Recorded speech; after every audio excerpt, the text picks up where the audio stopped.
Hello, everybody. It is Professor Parish, and we are on Module 3 of English 122, the short semester. So this is our first big module of the class, and it just happened to fall on Halloween week. So I'll talk to y'all about that here. But you can see Module 3 down here. We've got several assignments due this week, so I would definitely... Here's the thing, and I'll just go ahead and talk about it now. I know Halloween is this weekend. I already have plans for this weekend. I'm sure you all do too. So the big thing is I would work this week on getting these assignments done, especially your exam, especially the reading response, and especially paper number 1. Here's the thing. With these papers, my criteria is that if you turn it in on time, even if it's not complete, you will get a chance to revise. So if you get crunched for time this weekend and you don't have time to finish your paper, go ahead and submit something. Anything is better than nothing, and you'll get a couple weeks to revise the paper and get a better grade.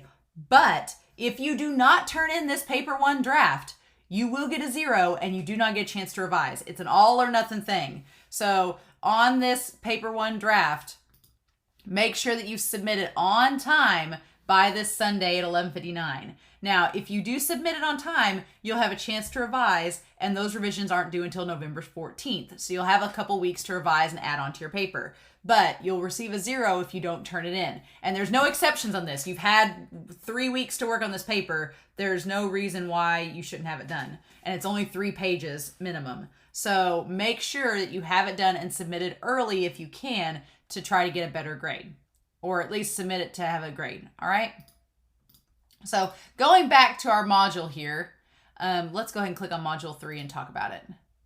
So you've got several little sections. They're only like 2 or 3 pages each for talking about, basically it's starting, we're going to go ahead and start looking at reading poetry and talking about this a little bit. So the first reading sections that you have are dealing with poems themselves. So I'm trying to give you guys like a little head start on the poetry module.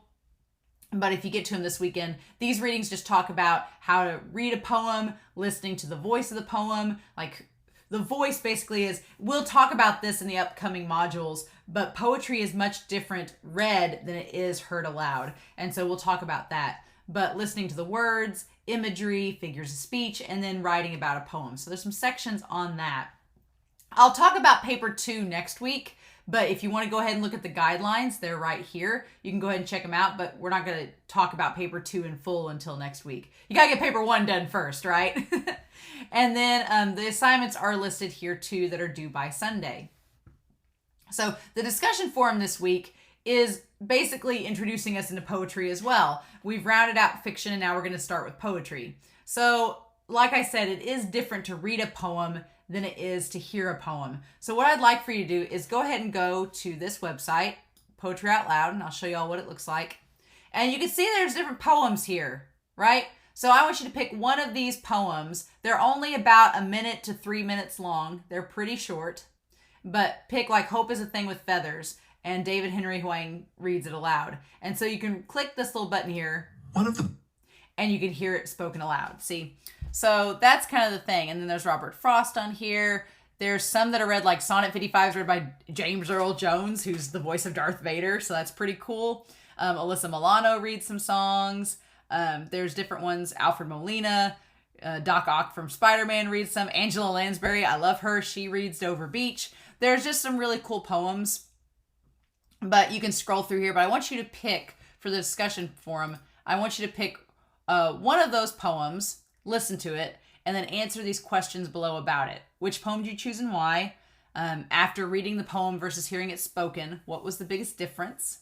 And then of the terminology in our poetry chapter so far, which would go with the readings for this week, which term do you think is the most interesting? It can be figures of speech, it can be imagery, it can be anything from our chapters that you were assigned for this week in the reading. So a pretty simple discussion forum, but I always like ones like these because I like seeing what poems y'all end up choosing and to see what your answers are for each one. So even though I don't respond to you all in the discussion forum, I do read each and every one of your posts. And so far everybody's had some really cool posts for the first 2 weeks. So I'm curious to see what you all choose for this one and why.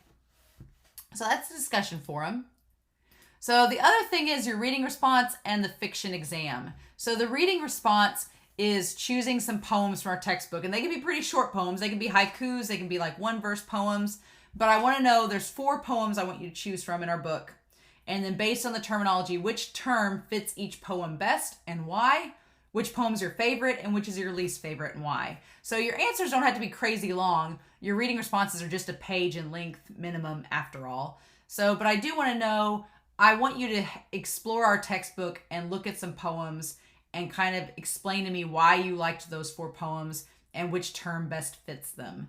And then you can also say which poem you like the least of the 4 and why as well. So it's a pretty cut and dry reading response as well. And then finally, our short story exam. This is our first exam in the class. It is open book. It is not timed. And by exam, you'll see that they're pretty easy. I'll show you guys a preview of what it's like. So here's our short story exam. There's a matching section where you match 10 terms. And then I want you to tell me about protagonists and antagonists. You match the terms again. What's the difference between flat and round characters? Define irony and list 4 types of irony described in the tone and style chapter. What's genre and which 2 texts would fit 2 of the genres in our textbooks. And that's it. It's 6 questions. It is not timed. It's pretty easy and straightforward.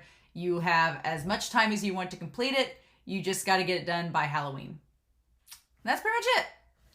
So yeah, and then turning your paper in on time. Please make sure your paper is either a Word document or a PDF in the Dropbox. That way I can grade it.